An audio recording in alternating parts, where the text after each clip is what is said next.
El príncipe Guillermo actuó con decisión, y el cambio se notó de inmediato.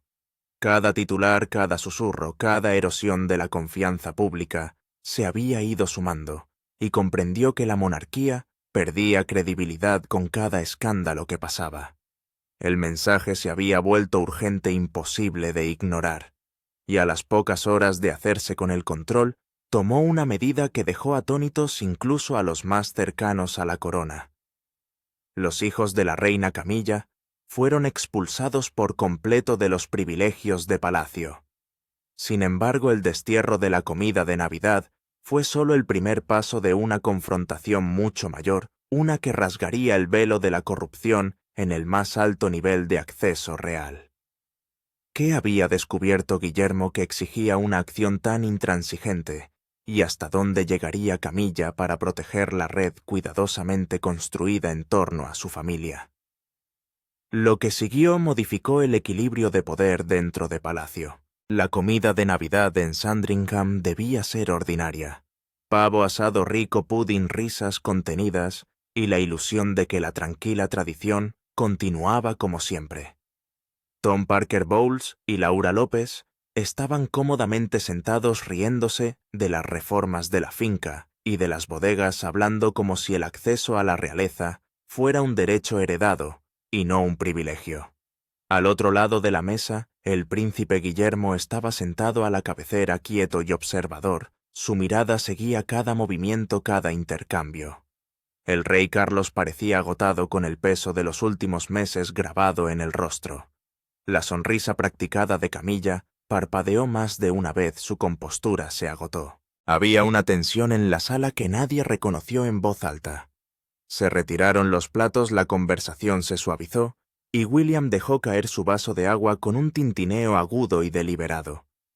Fue sutil, casi insignificante, pero todos los comensales lo sintieron. En cuestión de segundos, las puertas del comedor se abrieron. Esta vez no eran camareros o personal trayendo el postre.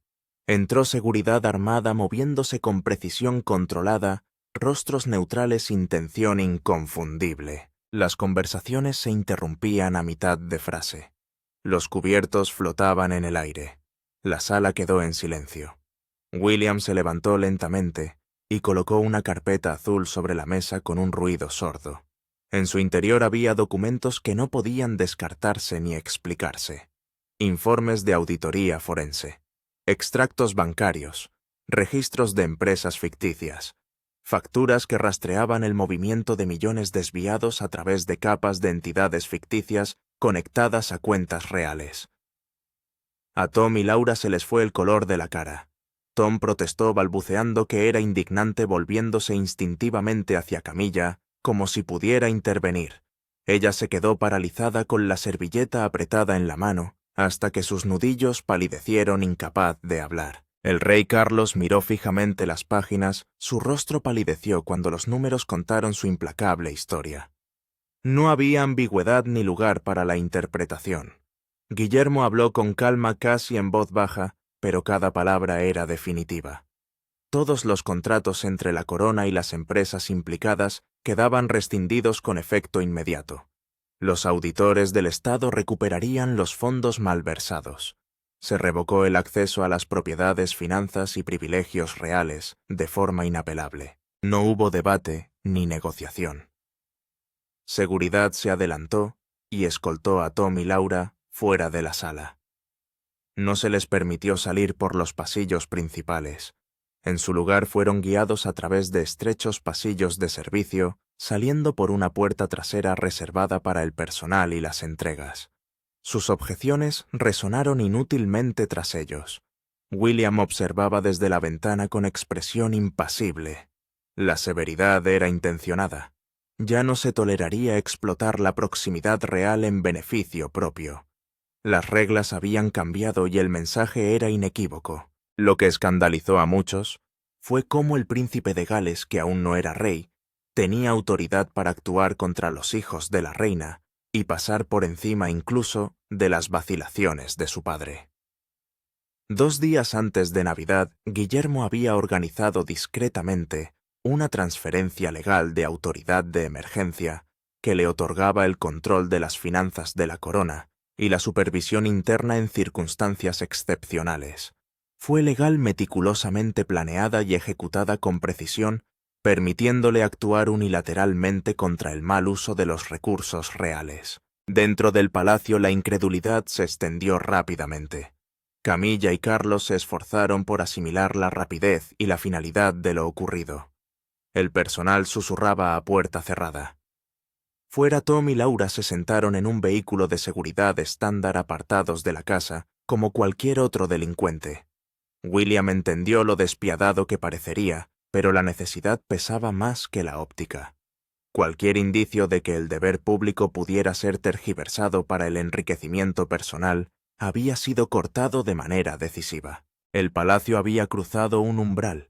La vaga autoridad se había afirmado abiertamente y sin concesiones. La pregunta tácita que se planteaba en todos los pasillos era hasta dónde llegaría esta redefinición del poder real y si marcaba el comienzo de una nueva era de rendición de cuentas. En los días siguientes quedó claro que Guillermo pretendía ir más allá. Estaba dispuesto a despojar a los miembros de la realeza que no trabajaban de sus títulos, privilegios e influencia si amenazaban la integridad de la monarquía. 48 horas antes de la expulsión de Sandringham, había tenido lugar una reunión que nunca aparecería en ningún registro oficial. En una habitación segura del palacio de St. James Palace, protegida de influencias externas, Guillermo se reunió con el presidente del Tribunal Supremo y el ministro del Interior. Los gruesos muros de piedra bloqueaban la vigilancia electrónica. El ambiente se parecía menos a una consulta real y más a un tribunal. La narrativa pública enfatizó más tarde la continuidad y la estabilidad, citando la salud del rey Carlos y una transferencia temporal de los poderes de la regencia. Sin embargo, a puerta cerrada la intención de Guillermo era mucho más contundente. Estaba tomando el control operativo para eliminar lo que consideraba una influencia corrosiva dentro de la monarquía. Se invocó la ley de regencia, pero la interpretación de Guillermo de su alcance fue más allá de los precedentes.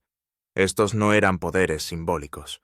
Concedían acceso a los servicios de seguridad, supervisión financiera y autoridad sobre el personal tradicionalmente reservados al soberano. Cuando Charles firmó a las 9:47 p.m., su mano temblorosa, pero resuelta, la transferencia se hizo vinculante. A las 10:15 p.m., Guillermo ya estaba actuando. Sus primeras llamadas convocaron al director general del MI5 y al guardián del monedero privado a una reunión de emergencia en Clarence House. Sus posiciones fueron inmediatamente examinadas. Guillermo les informó de que sus departamentos se habían visto comprometidos por lealtades vinculadas a la casa de la reina. No los acusó personalmente, pero su cumplimiento no era negociable. Cuando el custodio del tesoro citó la tradición y el protocolo, la respuesta de Guillermo fue fría. Esos mismos protocolos, dijo, habían permitido que millones desaparecieran sin control. Esa era había terminado. A las 2 de la mañana, ambos puestos tenían nuevos líderes. Guillermo había pasado meses buscando sustitutos fuera del círculo de palacio, especialistas en análisis financiero y contrainteligencia, leales a los sistemas y a la responsabilidad más que a las personalidades. Luego, vino el acceso al recurso más celosamente guardado de todos, la caja negra.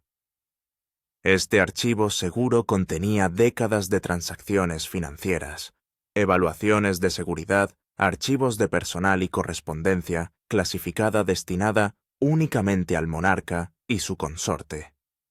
Su secreto había permitido abusos por falta de supervisión.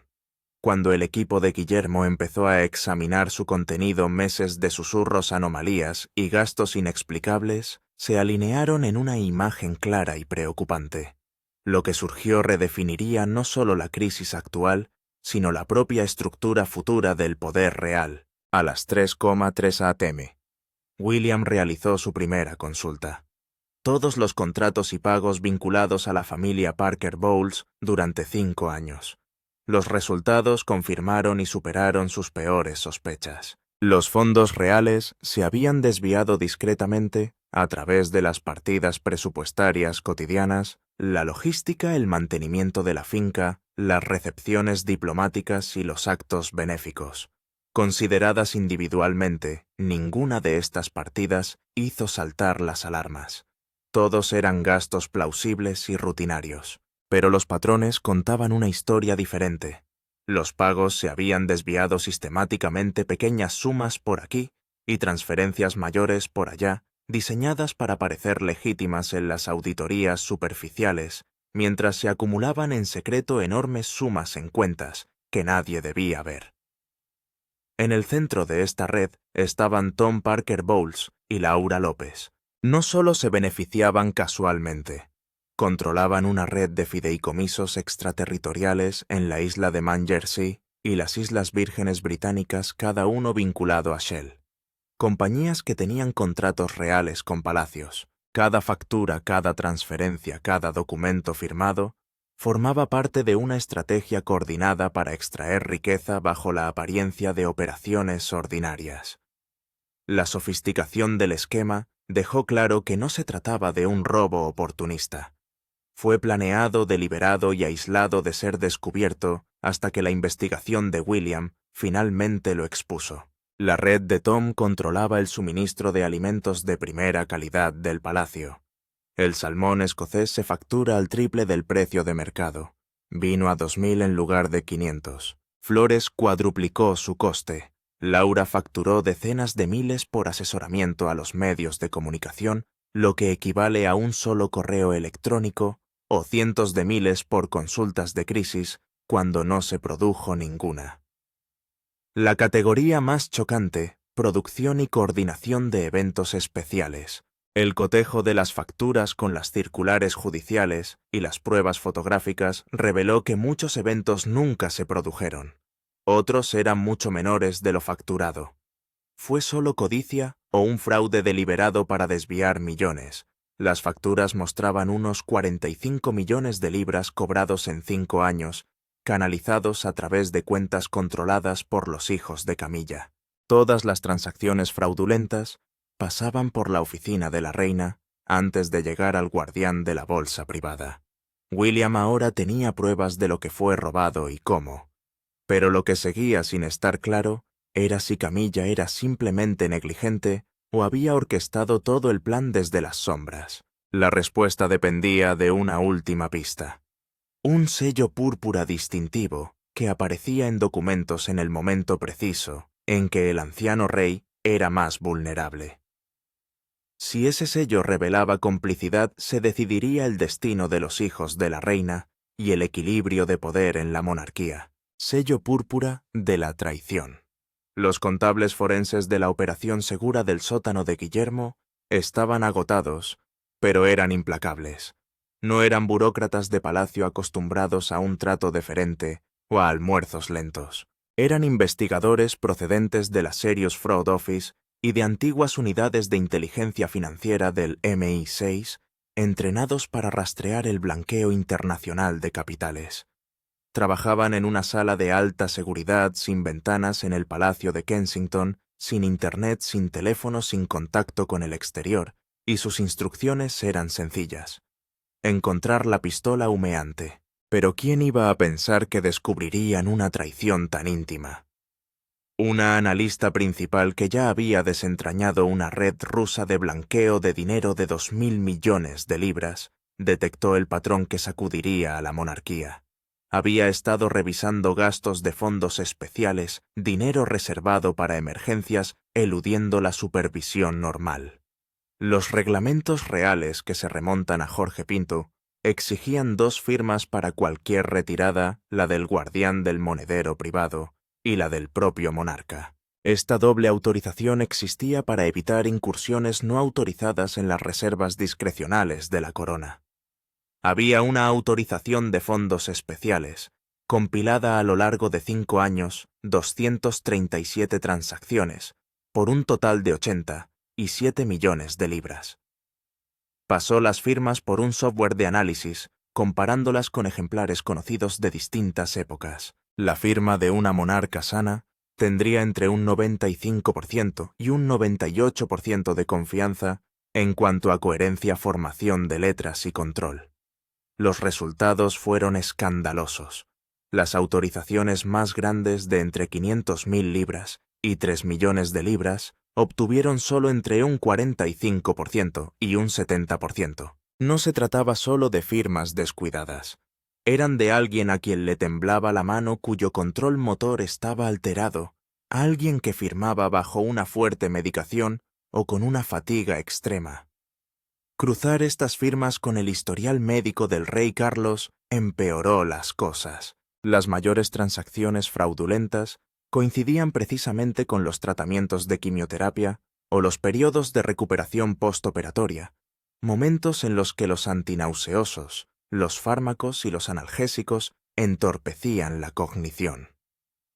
Alguien había explotado su vulnerabilidad médica con precisión. William se sentó con furia fría, mientras los analistas trazaban la cronología mostrando las firmas junto a los historiales médicos. Se describió como una explotación sistemática de la condición del rey. Pero ¿quién lo había orquestado? Entonces llegó la técnica del sándwich.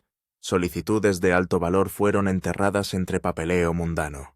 Proclamaciones ceremoniales, cartas diplomáticas, comisiones militares y aprobaciones caritativas, apiladas para que el rey apenas notara los peligrosos documentos.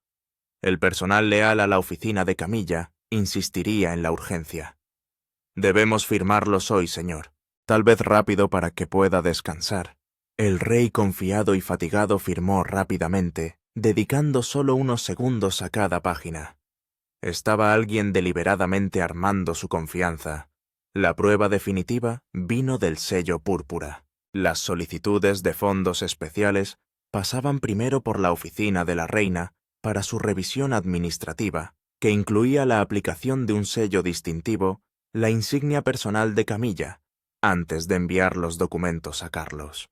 En cada autorización fraudulenta debajo de la temblorosa firma de Carlos, aparecía ese sello morado aplicado con 24 a 48 horas de antelación. Alguien había aprobado deliberadamente el uso indebido. Las implicaciones fueron brutales. No se trataba solo de malversación, era abuso de ancianos. La enfermedad del rey había sido explotada, su confianza utilizada como arma a millones desviados de la corona, y la persona que lo orquestó se suponía que era su aliado más cercano. William tenía ahora pruebas digitales de un sofisticado plan. Pero las copias digitales no eran suficientes como prueba criminal. Necesitaba los originales documentos físicos con las firmas de Carlos y el sello de Camilla, además de correspondencia interna que mostrara la aprobación consciente. Los archivos de palacio eran vastos y laberínticos. Si Camilla se daba cuenta de que Guillermo se acercaba, podía destruir pruebas. Un incendio en una sala de archivos, un desastre de fontanería o un expediente extraviado. William tuvo que actuar con cuidado. Ideó una trampa. Filtró deliberadamente información sobre la investigación forense a través de canales aún leales a Camilla, haciéndole creer que estaba bajo presión. Dejaría que entrara en pánico, que hiciera un movimiento desesperado, y entonces la atraparía.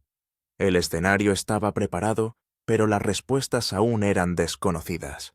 ¿Quién sería sacrificado en la lucha por encubrir el robo?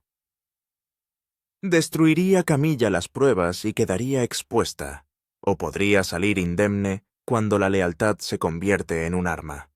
La filtración fue intencionada y sin falta.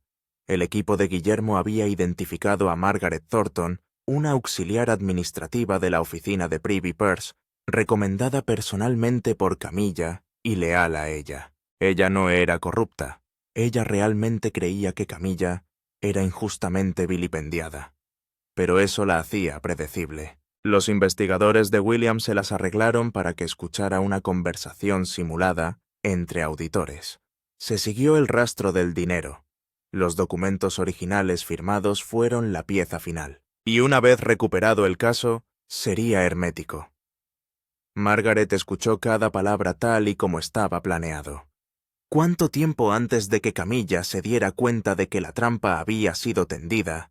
En 6 horas lo hizo. La advertencia de Margarita le llegó a través de la red que le quedaba a Camilla mientras tomaba el té en Clarence House. Camilla despidió a su personal y pasó las siguientes 2 horas calculando. La evidencia digital que William había reunido era poderosa pero discutible. Los documentos físicos con la firma vulnerable de Charles y su sello púrpura serían definitivos. Si esos papeles sobrevivían, su posición se derrumbaría. Tomó su decisión con frialdad.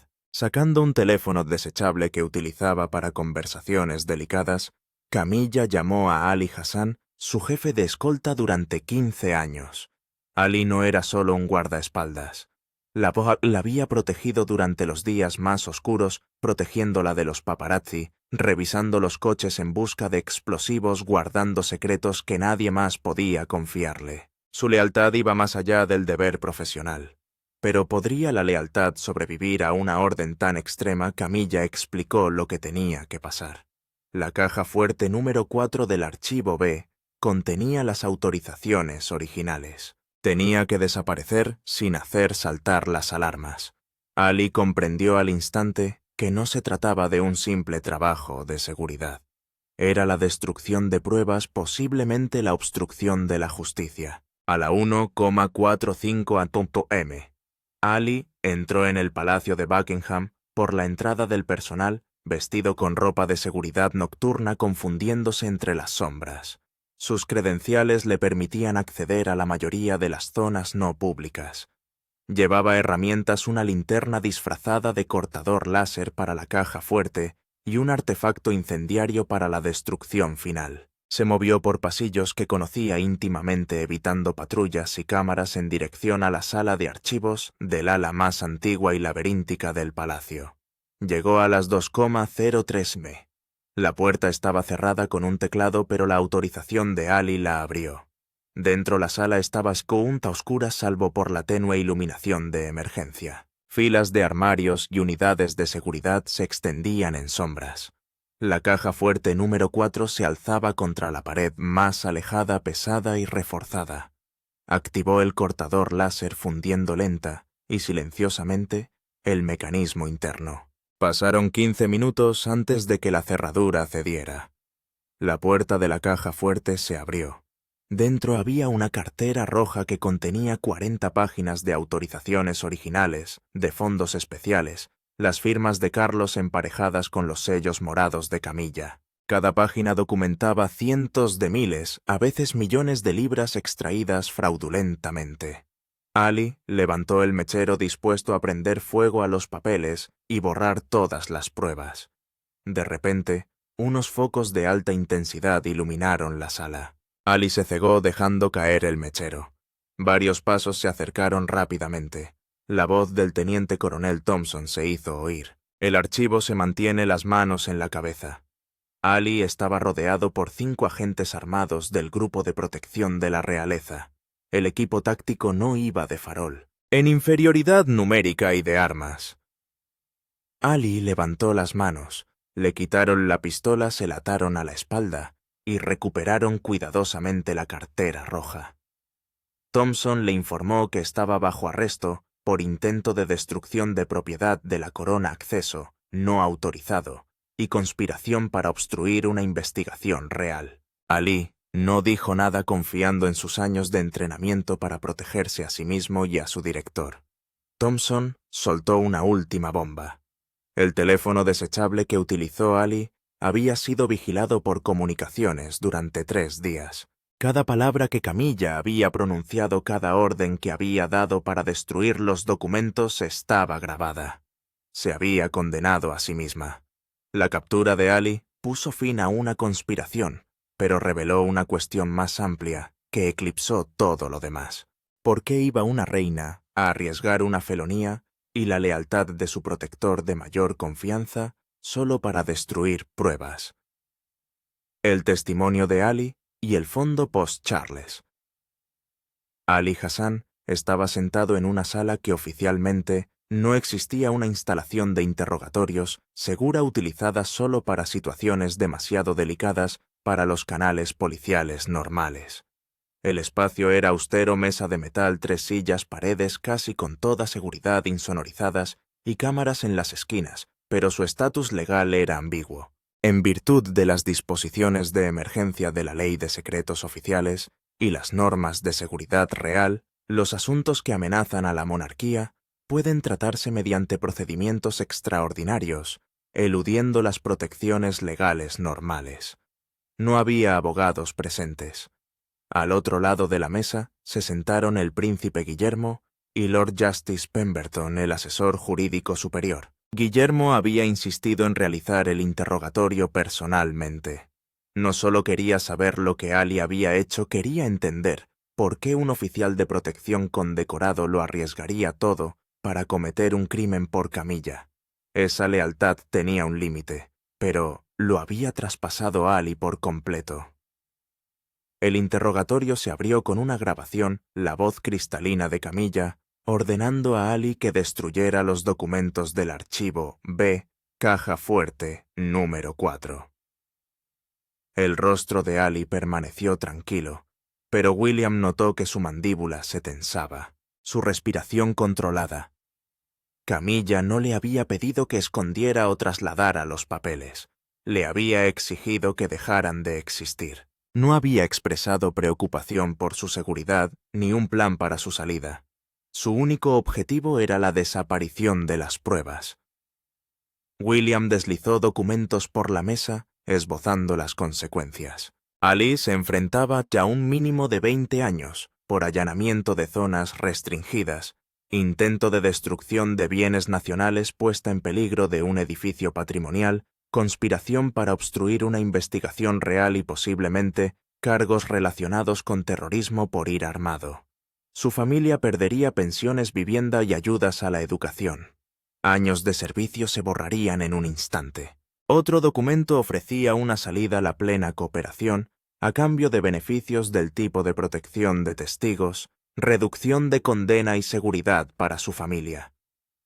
Ali testificaría sobre la conspiración, los planes financieros y en concreto sobre el papel de Camilla. Se sentó en silencio luchando con la lealtad, la conciencia y el miedo. Cuando por fin habló, admitió que la lealtad que había creído noble era ahora criminal. Camilla no le había pedido que protegiera a alguien en peligro. Le había pedido que cometiera un delito para encubrir un robo sistemático, una explotación de un rey moribundo. Esa distinción lo cambió todo. Durante 6 horas el testimonio de Ali reveló el alcance de la operación de Camilla. No era oportunista, era estratégico. Había creado el llamado Fondo de Seguridad Post-Carlos, un plan para asegurarse al menos 100 millones de libras en activos independientes para protegerse a sí misma tras la muerte de Carlos. Utilizó a sus hijos como fachada, canalizando contratos reales a través de empresas fantasma para blanquear dinero en fideicomisos bajo su control. Ali describió cómo Camilla manipuló a Carlos para que autorizara estas transacciones. Obtuvo su agenda médica bajo el pretexto de planificar sus propias citas, y luego presentó documentos durante los periodos en los que él estaba más obediente después de la quimioterapia con medicamentos contra las náuseas, cuando su capacidad para escrutar los detalles estaba disminuida. Los documentos que decían apoyar iniciativas benéficas o de conservación en realidad financiaban las empresas fantasma de sus hijos. Ali confirmó que Camilla nunca expresó remordimientos. Su único estrés provenía del miedo a ser descubierta, no de la preocupación por el rey. Trató la explotación de la enfermedad de Carlos como una estrategia comercial orgullosa de la eficacia y el secreto de la operación. El interrogatorio dejó a William físicamente conmocionado. Había sospechado corrupción, pero escuchar la explotación deliberada y a largo plazo de la enfermedad de su padre era insoportable. Camilla ya había utilizado la confianza, la enfermedad y el afecto para enriquecerse y enriquecer a sus hijos. Su padre, que la había defendido y amado, había sido traicionado sistemáticamente. El testimonio de Ali completó las pruebas. La conspiración quedó al descubierto en su totalidad, desde la destrucción de documentos hasta la manipulación financiera. Pero quedaba la confrontación más difícil. William tenía que enfrentarse a su padre, demostrarle que la mujer que cuidaba de él en sus últimos años era la artífice de su explotación. Los documentos, las grabaciones, la cronología de la traición calculada estaban en manos de William. La conspiración había sido desentrañada, pero la última pregunta persistía. ¿Cómo decirle a un rey moribundo que el amor de su vida era también la mayor amenaza para él? ¿Y qué haría esa revelación a los restos de su mundo, el silencioso colapso del rey? La mañana llegó gris y fría, el cielo pesado como avisando de la tormenta que estaba a punto de desatarse en el interior de la finca. Guillermo se dirigió en coche a la residencia privada de su padre, haciendo caso omiso del protocolo. Tenía que ser una conversación padre-hijo entre un rey y su regente sobre una traición que amenazaba con destruirlo todo. Llegó a las 9 llevando solo un maletín de cuero. Dentro el peso de los papeles y las grabaciones superaba con creces su masa física. Charles estaba en su estudio privado con toda una vida de servicio reflejada en las fotografías y recuerdos que le rodeaban. El cáncer le había envejecido mucho. Su piel tenía una frágil translucidez. Su cuerpo había adelgazado, y la tranquila dignidad que llevaba ahora parecía quebradiza. Camilla estaba sentada cerca con un libro en el regazo, interpretando el papel de esposa abnegada. Cuando vio a William, se congeló. Comprendió al instante que no era una discusión que pudiera manipular. La expresión de William era dura. Ya no era el hijo al que se podía obligar a someterse. William dejó el maletín sobre la mesa y empezó a sacar documentos en un orden metódico. En primer lugar, las auditorías financieras, tablas y gráficos que rastrean el dinero de las cuentas reales a través de empresas fantasma hasta los fideicomisos familiares de Parker Bowles. Luego las autorizaciones originales de los fondos especiales, cada una con la firma de Carlos y el sello púrpura de Camilla. Explicó la escala. A lo largo de 5 años, 87 millones de libras se esfumaron de las cuentas reales mediante facturas fantasma y contratos fraudulentos. Tom Parker Bowles y Laura López fueron los beneficiarios finales, ocultando la propiedad a través de capas de estructuras corporativas. Guillermo entregó a Carlos uno de los formularios, un pago de emergencia por conservación de 2,8 millones de libras, que acabó en una empresa fantasma de Jersey, antes de ser blanqueado en un fideicomiso familiar. Las manos de Charles temblaban mientras sujetaba los papeles, esforzándose por recordar que los había firmado. William continuó emparejando cada autorización con historiales médicos que mostraban que Charles había firmado bajo fuertes sedantes o tratamiento del dolor. 43 autorizaciones de alto valor, todas firmadas durante periodos de vulnerabilidad. Alguien con acceso a su agenda médica había aprovechado las ventanas en las que se mostraba más complaciente. ¿Podría un hijo explicar una traición tan calculada a un padre? Entonces Guillermo señaló el sello púrpura insignia personal de Camilla, aplicado antes de que los documentos llegaran a Carlos. Esto no fue un error del personal. Se trataba de una facilitación activa. Cada autorización fraudulenta llevaba su sello. Ella había aprobado a sabiendas cada solicitud. Charles se quedó mirándola temblando.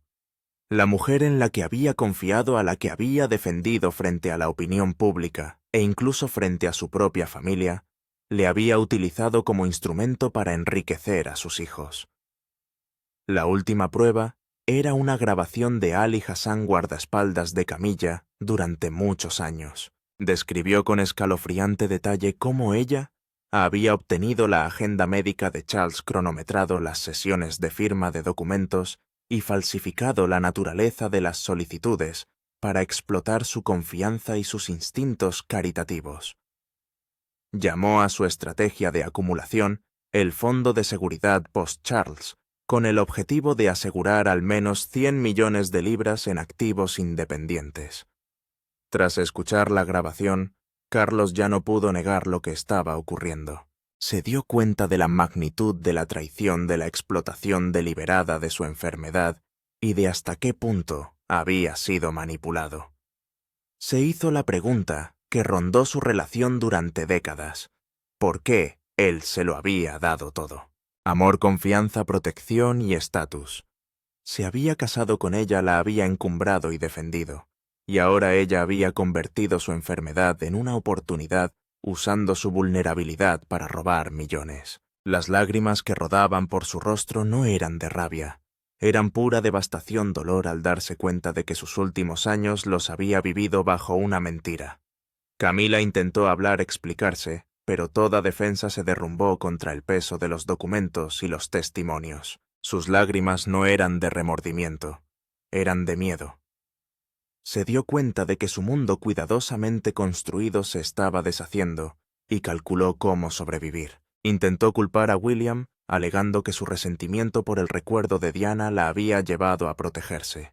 Pero William cortó sus excusas.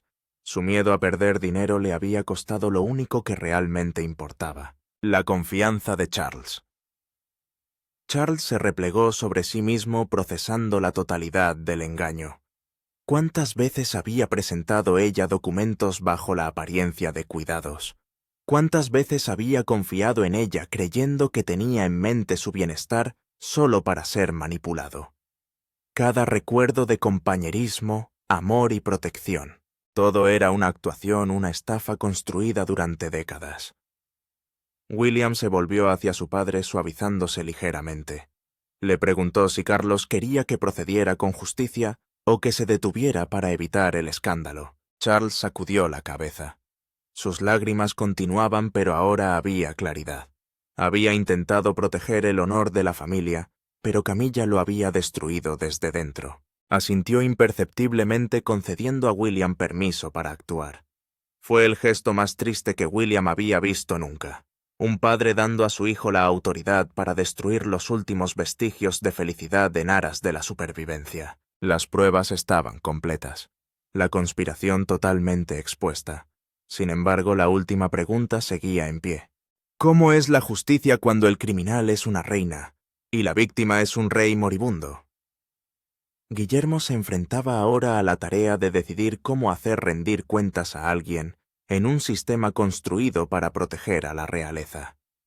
¿Podría la monarquía sobrevivir a la conmoción de una reina descubierta y podría restablecerse la confianza en el seno de la familia? El día del juicio. Guillermo estaba frente a Camilla sabiendo que sería la última vez que ocuparían la misma habitación. Su voz era firme con el peso de la autoridad y la finalidad. No estaba siendo castigada por piedad.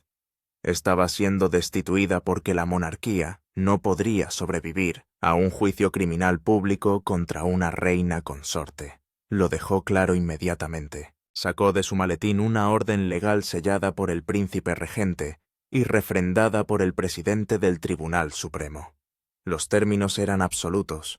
Ella abandonaría la finca en 15 minutos y se trasladaría a una propiedad remota en las tierras altas de Escocia. Su acceso a los fondos públicos se limitaría a un pequeño estipendio estrictamente controlado.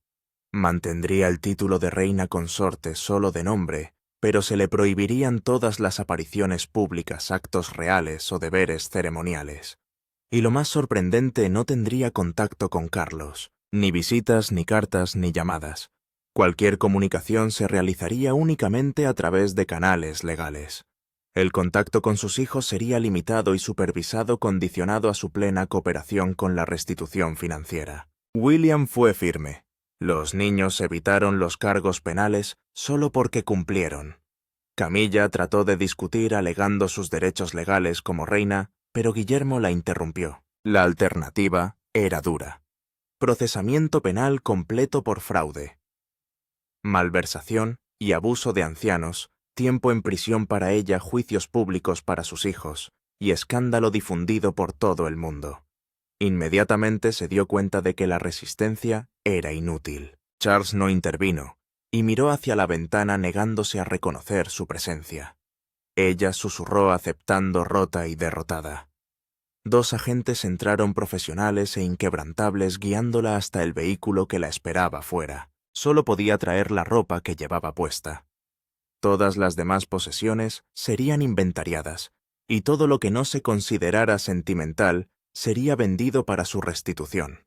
Cada paso hacia el coche era un paso fuera de su vida por completo, más allá de la casa que había manipulado durante años y en la oscuridad. Guillermo observó cómo el Range Rover desaparecía tras unos robles centenarios antes de volverse hacia Carlos. El rey permaneció sentado mirando fijamente la mañana gris, procesando devastación y alivio simultáneamente. Guillermo puso suavemente una mano en el hombro de su padre, recordándole que había sido traicionado pero que ahora estaba protegido. Charles asintió ligeramente, aún tembloroso, preguntando en voz baja qué pasaría a continuación. William le aseguró que el peligro inmediato había pasado. El engaño descubierto, los culpables eliminados, las finanzas se estabilizaron, pero Guillermo dejó claro que el trabajo no había hecho más que empezar. Había que reconstruir la confianza pública, reforzar la supervisión interna y reformar la monarquía para evitar futuros abusos. Carlos estuvo de acuerdo, pero advirtió que la vigilancia no debía ir en detrimento de la humanidad. El valor de la monarquía procedía de la conexión, la calidez y la confianza, no del control rígido. Guillermo reconoció que este equilibrio sería su mayor reto. Kate entró en silencio de pie junto a Guillermo como recordatorio de que el liderazgo requiere apoyo y colaboración. Aseguró a Carlos que le cuidarían rodeado de gente que le valoraba personalmente más que por su corona. Charles, aún emocionalmente en carne viva, reconoció que esta familia por fin actuaba en su interés genuino y no en el interés de las apariencias. Expresó su gratitud por el valor y la sabiduría de William, reconociendo que obligarle a Bennett a enfrentarse a la verdad era un acto cruel pero necesario. La discusión giró en torno a los niños. Tom y Laura devolverían gran parte de lo robado y se desvanecerían de la vida pública, evitando ser procesados solo si seguían cooperando. Cualquier intento de rehabilitar su imagen pública podría desencadenar consecuencias legales. La familia, antaño una red de manipulación y secretismo, estaba ahora sometida a una estricta rendición de cuentas. Finalmente, el agotamiento de Carlos se hizo evidente. Guillermo y Kate se prepararon para partir, haciendo una pausa para recordarle su compromiso y su amor. Guillermo hizo hincapié en que el exilio, por duro que pareciera, era la única forma de proteger tanto al hombre como a la institución. Charles, aunque afligido, reconoció la verdad y esbozó una pequeña y triste sonrisa. Mientras caminaban hacia el coche, William volvió a mirar la finca a la ventana donde estaba sentado Charles. Sintió alivio por haber eliminado la corrupción, pena por el dolor sufrido y una sensación de la monumental tarea que tenía por delante. Kate le apretó la mano, compartiendo en silencio el peso de la responsabilidad. La finca desapareció tras ellos, el pasado quedó atrás, pero las preguntas permanecieron. ¿Podría la monarquía sobrevivir a una traición tan profunda desde dentro? ¿Podría restablecerse la confianza no solo públicamente, sino dentro de la familia y de la institución, que había sido sacudida hasta sus cimientos? Guillermo no respondió inmediatamente. Se limitó a mirar al frente, sabiendo que la verdadera prueba no había hecho más que empezar.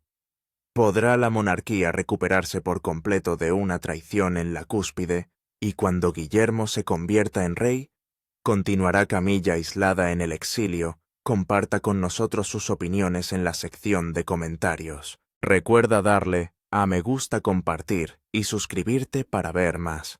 Además, haz clic en el siguiente vídeo que aparece en tu pantalla. Lo disfrutarás.